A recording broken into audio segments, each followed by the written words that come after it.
Rekaman kamera pengawas memperlihatkan aksi kawanan pencuri pecah kaca mendekati mobil yang terparkir di depan ruko dengan sepeda motor tanpa plat. Namun setelah memecahkan kaca mobil, aksi keduanya menguras barang dalam mobil korbannya pun gagal karena diketahui penjaga toko di sekitar ruko tersebut.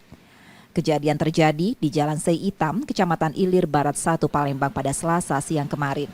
Adik pemilik mobil menerangkan, satu pelaku sempat turun dari sepeda motornya dan mengintip dalam mobil sebelum memecahkan kaca menggunakan sebuah benda yang sudah dibawa.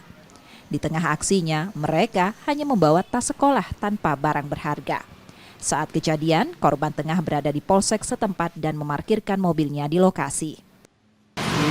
Ngelihat kaca mobil, habis ngelihat kaca mobil itu langsung mecahin sekali. Nah, cuman yang di mereka di sini ini sudah tahu kan, jadi ada yang ngeliatin, sudah teriak sekali, dipecahin lagi, langsung lari karena ada yang keluar kan dari situ. Tapi sempat ada barang yang diambil? Sempat ada. Barang apa? Tas anak sekolah juga. Oh, isinya? Cuman buku-buku, tidak ada barang berharga.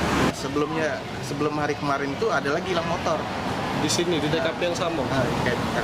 Kejadian ini akan dilaporkan korban ke polisi karena 1 hari sebelumnya salah satu warga juga kehilangan sepeda motor di kawasan itu. Reski Oktora, Muklas Diferensial, Kompas TV, Palembang, Sumatera Selatan.